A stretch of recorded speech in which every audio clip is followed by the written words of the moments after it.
반갑습니다.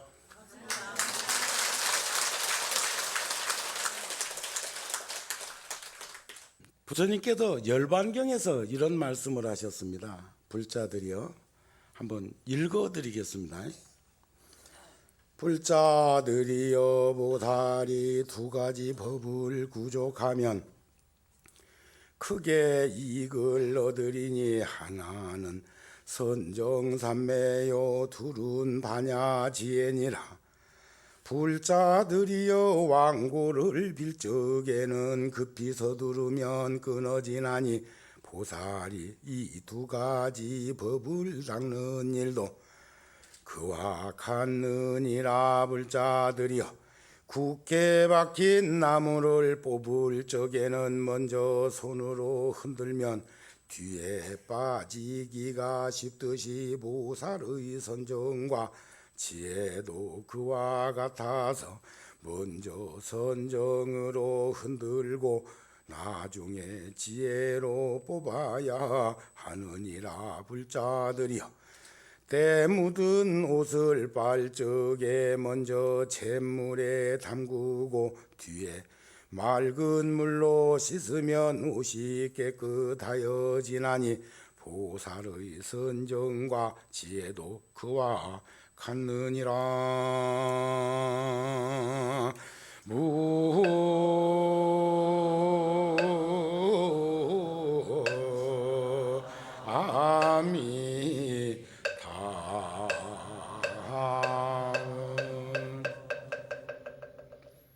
신라의 그 유명한 원효 스님께서는 금강산매론에서 서술하기를 금강반야는 지혜요, 금강산매는 선정이라고 그랬습니다. 그 말씀이 열반경에서는 불자가 두 가지를 닦아야 하는데, 우리가 새끼를 꼬든지 왕골로 새끼처럼 이렇게 꼬을 적에도 급히 서두르면 그게 매끈하지도 않고 흐트러지기도 하고 끊어지기도 합니다. 그것은 참 손에 물기 있는, 그 다음에 그 촉촉이 이렇게 젖어 있는 것을 이렇게 꼬우면 잘 꼬아지고, 꼬아서 묶고 또 묶고 또 묶으면 그게 밧줄이 되어가지고 튼튼한, 그래서 사람도 매달을 수도 있고 큰 짐도 이렇게 드러낼 수 있는데, 그것은 마치 선정삼매와 반야지혜를 닦을 때도 왕고를 꼬우듯이, 새끼를 꼬우듯이 서두르지 않고 해야 된다. 조급하거나 치우치거나 얽매이거나 빠져가지고 집착해서 한쪽에만 매달려 있으면 안 된다. 이런 말씀 아니겠습니까? 저는 요즘 그런 말을 불자들한테 많이 나눕니다. 참 세상에 좋은 것들이 얼마나 많습니까? 좋기로 하면 한없이 좋은 것들이 많은데, 저는 이번에 꼭 한 달 전에 티베트에 주지 소임을 보면서, 그런데 댕기기가 쉽지가 않은데 제가 약속이 있어서 이번에 이제 수미산에 다녀왔습니다. 수미산 평생에 한 번만 가도 굉장하다고 그러죠. 근데 저는 티베트는 8번이나 갔다 와서 8번. 그러니까 이 8번 이제 또 가면 다음 번 9번, 10번 아구는 안 채워야 되겠어. 그런데 그쪽에 가면 너무 좋은 거예요. 거기만 생각하면 가슴이 뛰는 거예요. 과거에는 인도, 네팔이 그랬었는데, 티베트가 문 열린 후로는 티베트는 대단히 환경적으로는 척박하고 메마르고 가난하고 헐벗고 굶주리고 참 어려운 곳입니다. 낮은 곳이 3,500m, 그리고 저가 갈 수 있는 수미산까지 가기로 하면 5,700m까지 걸어서 올라가야 돼요. 그런데 제가 5,200m 지역에 그 유명한 천년전에 밀라달파 스님이 사시던 그 절에 제가 방 한 30개 정도 넣어가지고 돌집을 한 3, 4년 걸려서 짓고 있습니다.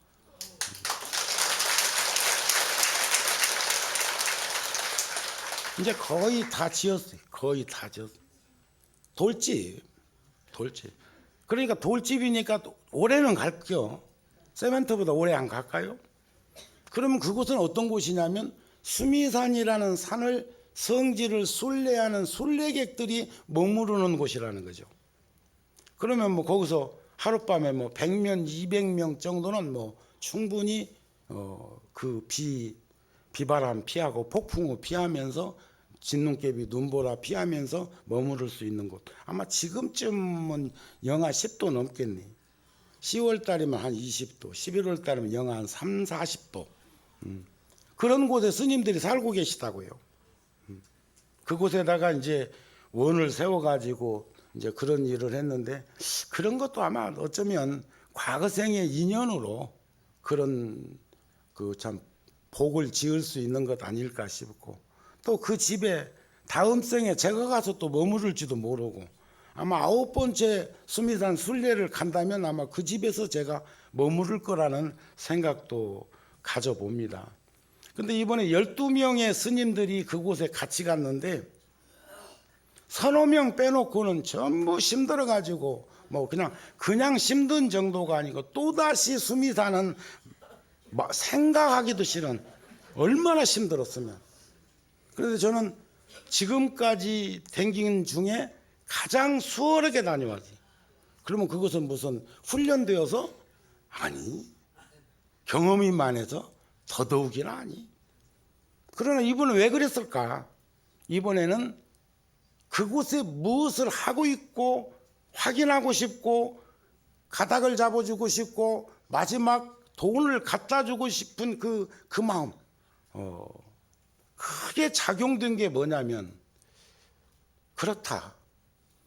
여러 차례, 그러니까 수미산을 6번이나 제가 그 순례를 했는데 갈 때마다 이런 식으로 당해보고 저런 식으로도 당해보고, 어느 때는 막 손바닥보다 얼굴이 더 이렇게 하나 더 부은 것만큼 부었을 때도 있고, 팔목을 손으로 이렇게 잡아가지고 한 이 정도로 한 5cm 정도 이게 남은 살짝 이렇게 잡으면 꽉 잡히는 건데 잡히지 않고 그랬을 때도 있고, 또 이제 나이가 있으니까 잇몸이 부어가지고 입을 벌릴 수 없었을 때도 있고, 머리가 빠개지는 것처럼 그렇게 막 쑤시고 아팠을 때도 있고, 다양한 방법으로 당하면서도 견딜 수 있었던 것은 이곳이 그런 곳이라는 걸 알고 갔다는 거죠. 그런데 이번에는 거기다가 하나 더 붙여서 내가 하고 있는 현장을 가보고 싶고 궁금하고, 또 그리고 그곳에서 노력하고 애쓰는 이들을 만나고 싶은 이런 것들이 작용을 복합적으로 하니까 자연스럽게 그쪽을 향해서 가는 그 기쁜 마음. 그러면서 또 하나 제가 거기서 또 크게 일깨움을 받은 것은, 고산지대라는 것은 그런 곳이라는 거예요. 숨쉬기도 어렵고 여러 가지 환경이 우리가 견디기 힘들 만큼 어려운 곳인데, 왜 미생물이라는 미충부터 동물들까지는 거기 사는 그런 뭐 새들이라든지 짐승이라든지 다 잘 또 살고 있는데, 유목민들도 잘 살고 있는데, 거기서 살고 있는 스님들도 뭐 까딱없이 사는데 유난스럽게 거기에 간 우리들만 힘들 것인가 생각해 볼 여지가 있었습니다. 거기서 제가 크게 일깨움을 받은 것은 나를 내세운다는 것 부질없더라는 거예요. 그러니까 거기서 힘들고 어려움을 겪은 스님들은 결국은 자기를 내세우고 자기를 붙들고 있고 한 스님들이 더 힘들어하고, 그곳에 그런 곳인 줄 알고 가면서 너무 기쁘고 즐거운 환희범렬한 마음을 가지고 있는 스님들은 힘들다는 얘기를 않더라는 거죠. 저 역시도 이번에 가서 가장 힘이 들지 않았던 것은 이번 순례길은 나를 그곳에다 주었다는 거예요. 그 자연에다가 주고 객관적으로 저를 바라볼 수 있는 여백의 공간을 가지니까 힘든 것이 줄어들더라는 거죠. 사바세계가 이런 곳인 줄 모르세요? 또 우리가 지장보살님이 지옥에 가서 지옥 중생들과 함께 하신다고 그러는데, 지장보살은 뭐 기쁘고 즐겁게 거기서 일을 하고 있는지는 모르지만 힘들고 어려운 것은 그 지옥 중생들이나 매일반일 거라는 거예요. 그런데 한쪽은 못 견뎌 하고 힘들어하고 고통과 괴로움을 겪는 쪽이고, 한쪽은 고통과 괴로움을 겪는 그들을 이끌어내기 위해서 노력하는 그 모습이 다를 뿐이지, 우리와 불보살의 관계도 그런 것이 아닐까. 그래서 중국의 태어선사는 우리가 불자이기 전에, 수행자이기 이전에 사람이 먼저 되어야 한다는 말씀을 참 많이 하셨다고 그럽니다. 화엄경 십행품에 보니까 이런 말씀이 있었습니다. 이 중생들은 내 복바시고 선지식이다. 찾아 나서지도 않고 청하지도 않았는데 몸소 찾아와서 나를 바른 벌에 들게 하는구나. 나는 이와 같이 배우고 닦아서 한 중생의 마음도 어기지 않으리라. 이렇게 늘 발언하면서 내 보시를 받는 이들은, 여기서 내 보시라는 것은 물질적인 재물도 있지만 부처님의 가르친 법도 있고, 근심과 걱정과 괴로움으로 불안해하고 초조해하고 강박벌림에 사로잡혀가고 어쩔 줄 모르는 그니들에게 무의식을 주는 것도 다 보시입니다. 근데 사바세계 중생들은 제일 좋은 보시가 제보실이야. 제보실, 머니 보실. 근데 나도 누가 뭘 주면 좋긴 좋더라고. 그래서 저도 잘 주는 편입니다. 받는 것보다는 주는 편이 나은데, 받는 게 좋긴 좋아. 좋긴 좋은데 결과로 이렇게 깊게 들여다 보면서 인식하는 건 주는 게 훨씬 즐겁더라는 거예요. 그래도 받는 기쁨, 주는 즐거움이에요. 안 해본 사람은 모른다. 그래서 내가 내 보시를, 내가 주고자 하는 이 보시를, 이것은 이 공양을, 이 시주를 받는 이들은 모두 최상의 깨달음을 얻고 평등한 지혜를 가지며 바른 법을 갖추어서 널리 널리 선행 올바른 행동 바람일다를 하다가 마침내 번뇌 망상이 일어나지 않는 열반에 들게 하리라. 그런 말. 만약 한 중생이라도 만족하지 않는다면 나는 결코 최상의 깨달음을 이루지 않으리라. 최상의 깨달음이라는 게 뭘까요? 아마 저는 무상심신미묘법이라고, 보살의 즐거운 행위란 바로 최상의 깨달음을 이루지 않는다는 것은 이루겠다는 거예요. 저는 어제 아래 서울에 왔다가 또 갔습니다. 근데 그건 이 가까운 서초구청에서 법문해달라고 해서 또 왔어요. 공무원들이. 그런데 오니까 시간을 15분만 해달래요.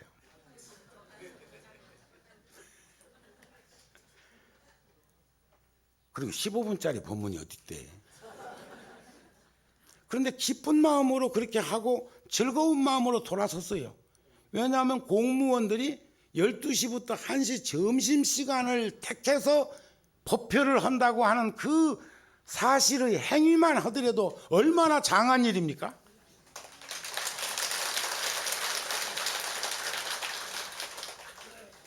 그래서 저는 거기서 그런 말을 했어. 나는 불교보다 더 좋은 가르침이나 종교가 있다면 지금도 스스럼 없이 그곳으로 갈 수 있는 준비가 되어 있는 사람이다. 이게요, 잘못 받아들이면 아주 교만한 이야기입니다.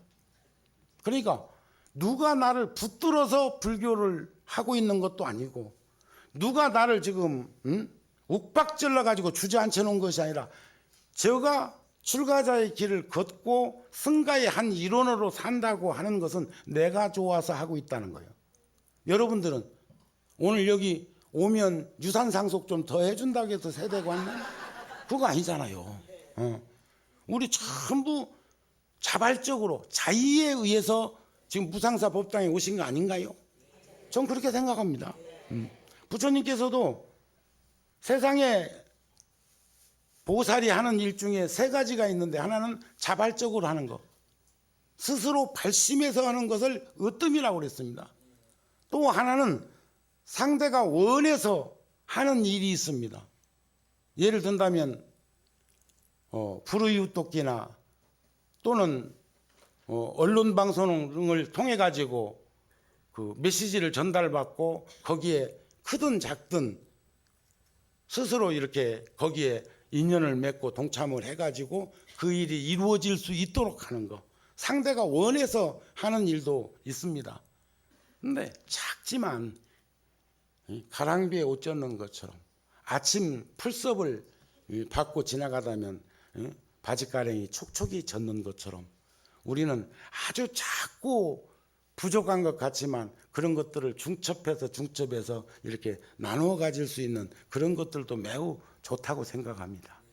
저는 인생이 뭐냐고 누가 물었을 때 니아까 끌고 가는 모습이라고 표현한 적이 있습니다. 니아까를 끌고 가. 니아까는 짐을 싣고 혼심을 다해서 가지만 평지를 갈 때는 그나마 그래도 좀 나았고 내리막길을 갈 때는 위험할 수 있습니다. 도리어 넘어질 수도 있고 또 그런가 하면 오르막길을 갈 때는 여러분들 그 차마고도에서 보셨죠? 2100km를 5사람이 한 조가 되어서 두 노인은 니아까를 끌고 세 사람은 일배삼보 하면서 그쪽에 그 나사까지 2100km를 7개월에 거쳐서 온 그 과정을 공중파 방송에서 방송을 했는데 요즘도 심심하면 한 번씩 틀어주대. 왜냐하면 그걸 보고 싶어하는 사람들이 너무 많다는 거예요. 저는 그걸 보면서 인생은 저런 거예요. 저런 거. 니아까 끓는 인생. 니아까 끌고 가는 모습. 그때 지나가는 사람이 내리막길을 갈 때는 지나가는 나그네가 알지 못한다 할지라도 니아까를 조금만 잡아주고 오르막길을 갈 땐 지나가는 나그네가 그 니아까를 조금만 밀어준다면 그 사람은 훨씬 더 그 길을 가는데 수월하지 않았겠는가.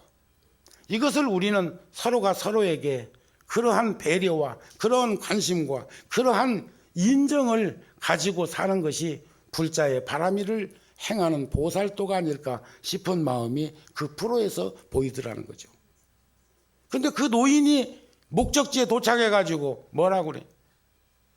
예, 저는 소원을 이루었습니다. 무엇을 이루셨는데요? 부처님께서 자비심을 가지고 살라 하셨습니다. 그리고 다음 생에는 더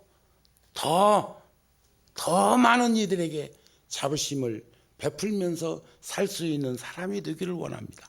저는 막 코팅이 찡하고 참 촌스럽고 무식해 보이고 가난하고 병고에 시달려서 보잘것없는 한 노인의 그 이야기가 어떤 가르침보다 더 숭고해 보였고 어떤 가르침보다 더 저 가슴에 와서 닿은 연유는 무엇이었을까요?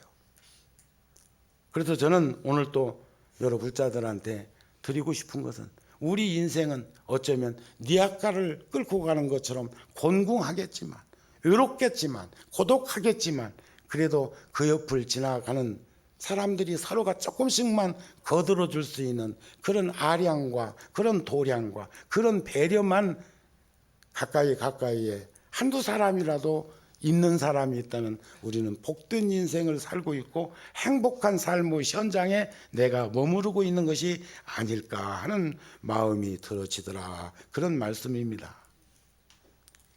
저는 이번에 수미산에 가면서 그 같은 길을 여러 번 갔는데도 불구하고 이번에도 한 6,000컷 정도 사진을 찍었습니다. 저도 쪼대로는요 사진을 잘합니다. 그리고 오래됐어. 30년도 넘었어. 카메라를 가지고 산 지가. 그러면 어려서 그 출가하니가 일찍 눈이 뜬 거지. 여하튼 혼자 보기 아까워서 사진을 만들면 이렇게 나누어 갖기도 하고 또 요즘에는 모르지만 여하튼 혼자 보기 아까워서 사진을 만들면 이렇게 나누어 갖기도 하고 또 요즘에는 달력에 그 사진들을 실어 가지고 매년 아주 많은 양의 달력을 만들어서 가까이 있는 분들한테 나누어 드리곤 합니다. 이번에도 한 6천 컷 정도 사진을 찍은 것으로 생각되는데, 그러나 더 좋아졌어. 이제 옛날에는 필름을 꼽아서 할 적에는요 여러 번 망쳤어. 필름을 지금 내가 이게 감았나? 또 자동 카메라는 그래도 이렇게 다 찍고 나면 지가 돌아가 가지고 이제 감긴 다음에 뚜껑만 열면 되는데, 어떤 건 꼭 손으로 조작을 해야 되는데 어떻게 조작하는가를 잃어버린 적도 있어. 수미산에서. 그래가지고 뚜껑을 털커덕 열고 보니까 사진은 다 찍었는데 안 감아 놓은 거예요. 그래서 베린 일이 여러 번 있습니다. 그러니까 고산지대니까 자기도 모르게 뇌에 기압 압박을 받아가지고 작은 골이 마비됐나, 뭐 그런 등등 일. 그런데 찝차를 타고 3,000km를 돌아서 오는 코스인데, 3,000km 길 없는 길을 찾아서 사막을 횡단해야 되고, 응? 물이 흐르는 개울을, 다리가 없는 데는 개울을 넘겨야 되고, 진흙탕길을 막 빠져야 되고. 그런데 제가 또 작은 이야기지만 저한테는 참 충격적이었어요. 그렇구나 세상이. 진흙탕길을 갈 때는 암 유리에 진흙탕이 튀지 않도록 운전수가 저한테 배려를 해서 조심 거기를 지나가는데, 지나가고 나면 아무리 짧아도 암 유리창에 진흙탕이 꼭 튀더라고요. 꼭 튀어.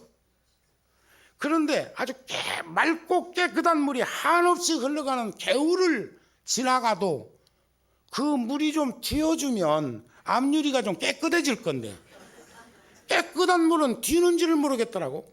튀기는 튈 것 같은데. 그렇다. 사람이 세상에 휘말리고 휩싸이고 나무 잎줄에 오르내리는 건 진흙탕 튀는 것과 같고, 맑고 깨끗한 향기로움을 세상에 전하는 것은 세상 사람들이 잘 못 보고 못 알아듣는구나.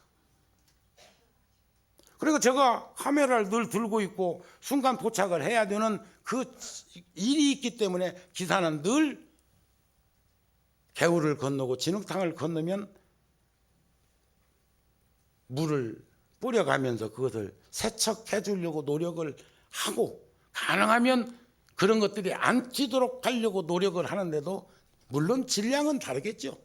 질량으로 보면 물보다는 진흙탕이 무거우니까 반사작용에 의해서 튀는 속도는 더 강하겠지요. 그래서 나무 잎줄에 오르내리기는 쉽고 나무 잎에 칭찬받기는 이렇게도 어렵구나 하는 생각이 들어지더라. 그것도 나는, 여러분들은 뭐 고개 까딱까딱 하느니까 열댓 명밖에 안 되는데 또 있어. 요즘 저는 어렸을 때 꿈이 운전수였습니다. 운전수.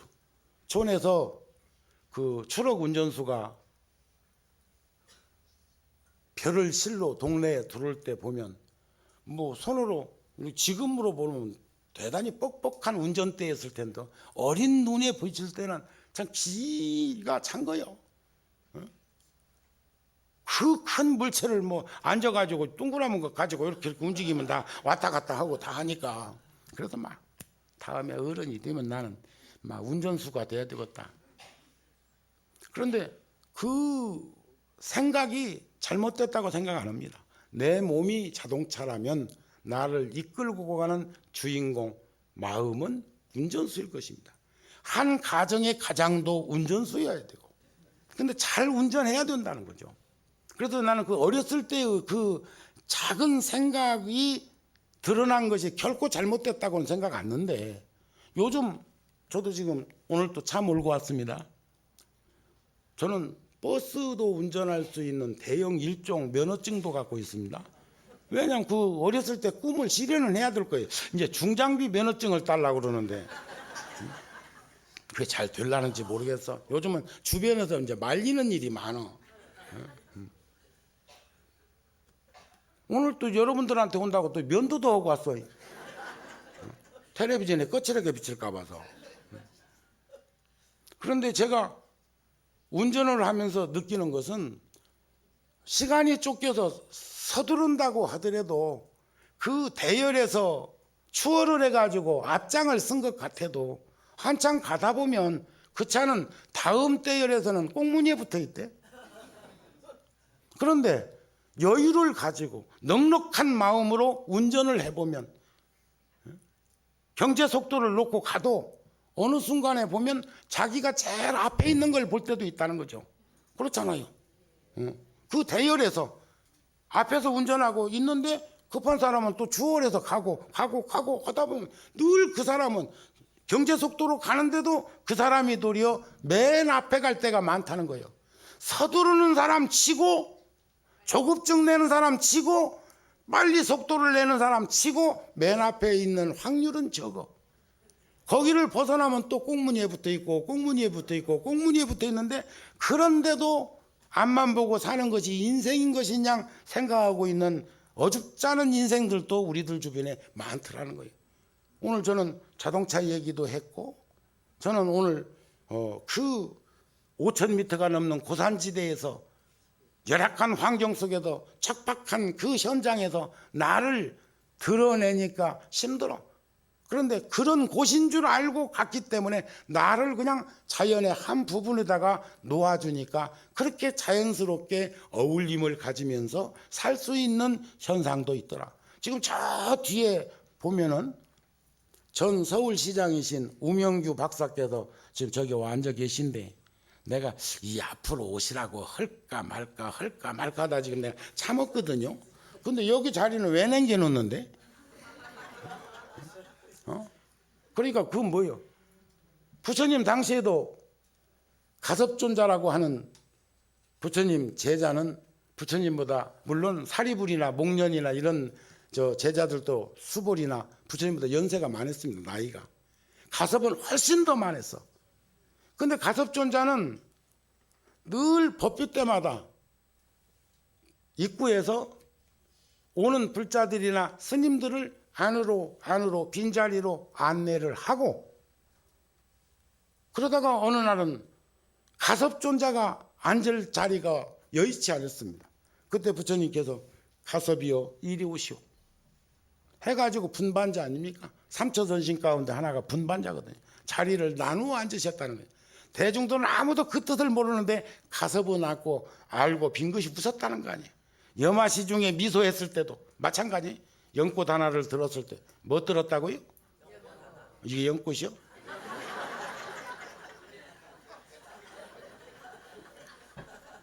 그러니까 연꽃을 들었을 때 대중은 그 뜻을 모르는데 가섭만이 그 도리를 알고 미소를 지었다.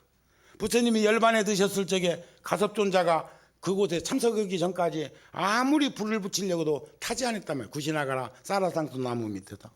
그랬을 때 가섭이 와서 슬피 눈물을 흘릴 때 곽시상부 두 발을 관 밖으로 내 보였을 때 가섭은 또 미소를 지었다는 거지.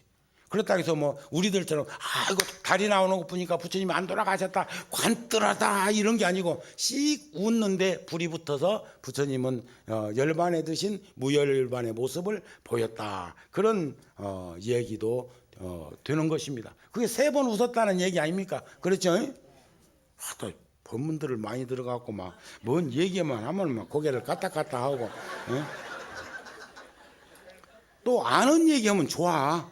그렇잖아요. 우리가 느끼고 이해하고 가름되는 것들을 주고받을 때 상응하는 그런 그 에너지들이 이렇게 상응되는 거 아니겠습니까? 난 좋다고 생각합니다. 자, 그러면 이제 우리들은 어떻게 살아야 할 것인가? 부처님께서 가장 오래 계셨던 곳이 21년 계셨던 곳이 기원정사입니다. 저도 출가한 지가 40년이 넘었는데 구룡사에서 그러니까 85년도부터 지금까지도 2년에 끈은 놓지 못했지만 그래도 이젠 소임을 내놓은 지가 벌써 한 3년 됩니다. 그러니까 저도 85년도에 와가지고 86년도에 소임을 내놨, 2006년도에 소임을 이제 놓은 택이요. 그러면 저도 한 21년간을 양재동 구룡사에서 산 거예요. 누가 붙들었어? 아니, 내가 좋아서 머무른 거예요. 내가 할 일이 있어서 머무른 거예요. 나를 필요로 했기 때문에 머무르는 거예요. 이젠 다시는 내 생애에 제가 구룡사에서 21년간 머무른 것만큼 머무를 수 있는 곳은 없습니다. 다만 어려서 출가해서 지금까지 뿌리로 두고 있는 곳이 통도사이기 때문에 통도사를 떠나 있으나 통도사를 떠난 적이 없다는 마음으로 위로는 하고 있지만은, 그러나 몸과 마음이 함께 그곳에 머무른 곳은 그곳밖에 없는 연유를 저는 한번 비춰보고 싶은 겁니다. 부처님께서도 영축산에는 8년을 계셨고 다양하게 여기저기 계셨지만 기원정사라는 곳에서는 21년간 금강경 설법하신 곳이죠. 절대로 여러분들 오늘보다 내일 건강해질 수 없습니다.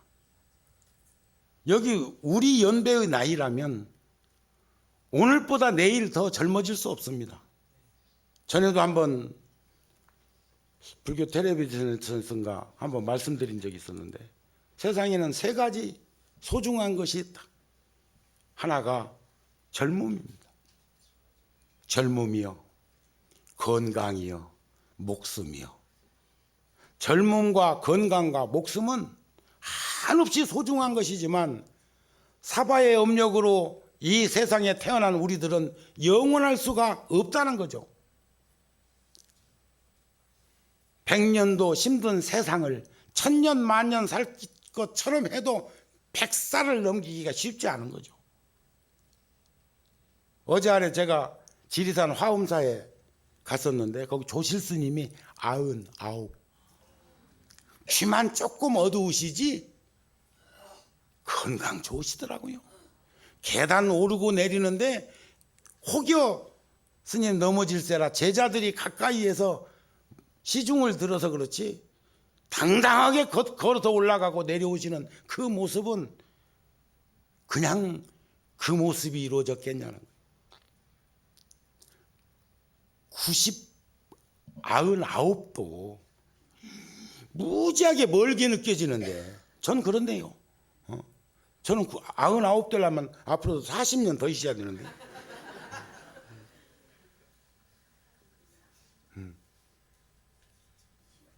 그러나 그렇다고 해서 100년도 힘든 세상이라고 해서 자동차 사자마자 흔차될 거라고 때려 빠부시듯이 부셔도 되겠느냐 이게요. 스스로 목숨을 거두는 거다 자살이라고 그러대. 근데 저는 불교 텔레비전이나 오늘 여기 오인 대중들한테 한번 묻고 싶어요. 스스로 그런 일이 일어나는 그런 인생이 합당한 인생일까?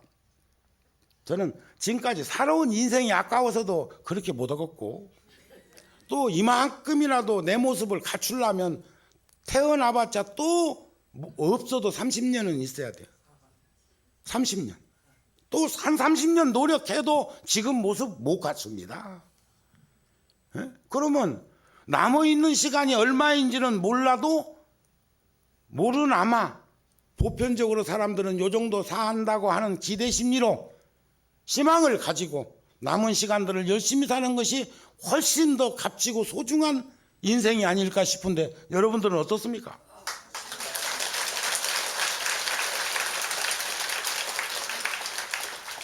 그러기 위해서는 부처님께 물은 것처럼 우리도 한번 되묻습니다. 부처님이 기원정사에 계실 적에 한 왕이 묻기를, 사람은 누구나 소원이 다 있고 그것을 성취하고자 노력하고 있습니다. 어떻게 해야 지금 내가 먹은 이 마음을 이루어낼 수가 있겠습니까? 또 다음 생에 무엇이 되든지 나는 이렇게 되고 싶다고 한다면 어떻게 성취될 수가 있겠습니까? 그래 부처님이 간단하게 말씀하셨대요. 그것은 오직 한 가지, 게으르지 않는 것이다. 게으르지 않는 것. 게으름. 그러니까 뒤집어 말하면 부지런해야 돼. 게으르지 않으면 부지런한 거지. 어둡지 않으면 밝은 것이고 나쁘지 않으면 착한 것이고 그렇지 뭐. 근데 그게 쉬운 거 아니라니까. 오직 한 가지 게으르지 않는 것. 누구나 방일하지 않고 부지런히 정진하면 자기가 원하는 바를 다 이룰 수 있다는 거예요. 파거불행여 노인불수라는 말씀처럼 부서진 술에 굴러가지 못하고 늙으면 닦지 못한대요. 근데 여기서 늙음이라는 게 노인을 노인이라고 하는 게 아니야. 게으른 사람, 방일한 사람, 방종한 사람, 방심하는 사람, 이 세 사람 다 노인이라고 표현할 수가 있습니다. 신체적 구조의 노인이 아니고 게을러 빠진 사람, 타락한 사람. 이러한 사람은 절대로 자기가 원하는 바를 이룰 수 없다는 믿음을 우리는 꼭 잊어버리지 말아야 되겠다. 그런 말씀입니다. 그래서 불방일에 의지하면, 스스로 게으르지 아니한데 의지하면 그 영향이 아내에게 미치고 남편에게 미치고 자식에게 미치고 부모에게 가까이 우리가 둔벙에서 돌멩이 하나를 던지면 사면으로 360도 파장을 일으키면서 여울살을 일으키듯이 우리들의 마음은 거울과 같습니다. 거울에 먼지나 때가 끼면 사물을 제대로 볼 수가 없지요. 나타나지 않습니다. 마찬가지로 우리들의 마음에도 때가 끼면 법신, 청정법신이 나타나지 않지만 그 청정법신이라는 본성체가 없어지는 건 아니랍니다.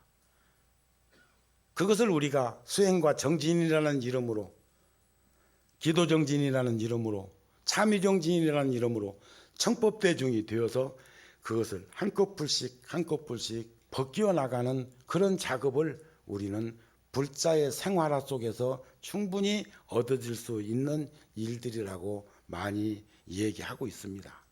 더군다나 불교에서는 일반론적으로 사람으로 태어나는 것을 가장 값지고 소중하게 생각하는 일들이 많습니다. 불교에서는 천상락을 얻은 천신보다 인간으로 태어나는 것이 훨씬 공부하는 데 도움이 된다는 거예요. 그러니까 그냥 오용락이 구족된 사람이 부처님 제자 되기 쉽지 않습니다. 보왕산문에 보면 그런 거 있잖아요. 욕심을 과하게 부리지 마라. 의를 상하기 쉽다. 병고로서 양약을 삼아라. 이런 말씀들이 있죠. 그런 걸 보면 아주 쉽게 인식될 수 있고 이해될 수 있는 그런 가르침들입니다. 그래서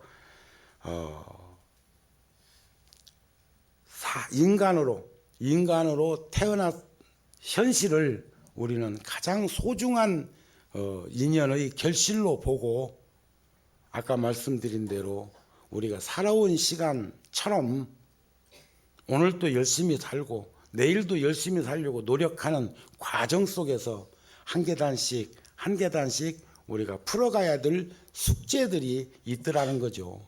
그것이 우리들 주변에 있는 이들에게 따뜻하고 편안하고 넉넉하고 너그럽고 포근한 마음가짐으로 감싸 안아줄 수 있는 그러한 우리들, 그것이 불보살의 모습이요, 우리네 어버이가 가난한 시절에 자식들을 감싸 안았던 그런 마음이 아닐까. 그래서 마음이 허망하지 않으면 곧 보살인데, 몸은 비록 복이 없어서 말법 시대에 태어났다 하더라도 이 마음이 늘상 고요해서 허망됨이 없으면 모든 부처님께서 말씀하신 내가 하고 있는 그대로가 보살행이라는 이 마음을 믿고 의지해서 부처님의 가르침을 한 소절 더 알고 모르는 것보다 모든 사람들이 공감하고 이해하고 그 여백 속에도 함께 이렇게 어울림을 가질 수 있는 그런 친절함과 따뜻함으로 살아가는 것이 결국 이 시대에 살고 있는 우리들의 몫의 일이 아닐까 싶습니다. 우리들이 살고 있는 이 세상에 번뇌니 망상이니 삼독이니 용락이니 하는 것도 지혜가 있으면 그게 약이요. 천하 없는 것도 약 아닌 것 없고 스승 아닌 것 없고 가르침 아닌 것이 없습니다. 다 잘못하는 것은 경계를 삼으면 나의 스승입니다. 잘하는 걸 보면 모범으로 삼아서 본받으면 나의 스승입니다. 그런데 어리석은 중생은 그런 것들이 전부 파라독스, 독이 되어 가지고 우리를 괴롭히고 우리를 고통과 괴로움으로 떨어뜨리고 한다는 거죠. 그래서 번뇌망상이 따로 있는 것도 아니고 개정의 사막과 이런 게 따로 갖춰져 있는 것이 아니라 밝음이 있으면 어두움은 저절로 사라져 있는 것. 어두움이 늘어나면 늘어날수록 밝음은 소멸되는 우리가 아침 나절의 모습과 저녁 나절의 모습 속에서도 우리들이 실생활에 부처님의 가르침을 투영할 수 있는 그런 여러 가지들이 있지 않을까 싶은 마음이 들어서 여러분들한테 이런 저런 중언 부언 말씀을 드렸습니다. 끝으로 우리가 살고 있는 이 세상에서 욕심 버리기는, 부처님 말씀 빌려보면 욕심 버리고 살기는 집에서 키우던 강아지 버리기보다 더 어렵고, 사랑하는 자애로움을 가지고 더불어 함께 살아가는 이들과 살면서 따뜻함을 주기는 놀란 들사슴 붙들고 있기보다 더 어려운 것이 우리네 중생세계의 마음이랍니다. 이건 내 얘기가 아니고 부처님 말씀입니다. 마음을 넓게 쓰면 우주가 다 그 안에 포함되고도 남음이 있지만, 마음을 좁게 쓰면 바늘 것 하나 용납하기 어려운데 부처님께서는 뭐라고 하셨느냐? 완두콩 맛있지만 마른 완두콩 송곳으로 찌르기보다 어려운 것이 옹색한 마음 가지고 사는 모습이라고 그랬습니다. 완두콩 부드럽게 쓰면 그 맛있는 완두콩도 햇빛에 말려 쪼그러뜨려 놓고 보니까 송곳이 안 들어가더라네. 송곳이. 그러니까 옹색한 우리 마음도 그와 같다니까, 마음은 완두콩 그 말린 마음으로 살지 말 것이고, 또 집에서 키우던 강아지 버리려 하지 말 것이고, 놀란 들사슴 붙들로 시간 낭비하지 말 것이고, 그것이 바로 우리가 한결같은 마음으로 너그러움을 가지고 살고 욕심 지니지 않고 살고 또 사랑하는 마음을 잃어버리지 않는다면 그것이 바로 놀란 들사슴 붙들기보다 어려운 그 마음을 지니고 있으니 얼마나 우리는 한결같은 마음이며, 집에서 키우던 개 문 밖에다 내놓는다고 도망갑니까? 나갑니까? 집으로 돌아오거든요. 그것이 바로 우리가 욕심 버리기가 그렇게 어렵다는데, 우리가 욕심 가지지 않고 세상을 살 수만 있다면 그런 마음 속에서도 충분히 들여다볼 수 있는 가르침이 있지 않겠습니까 하는 말씀으로 오늘 여러분들과 인연 마치겠습니다.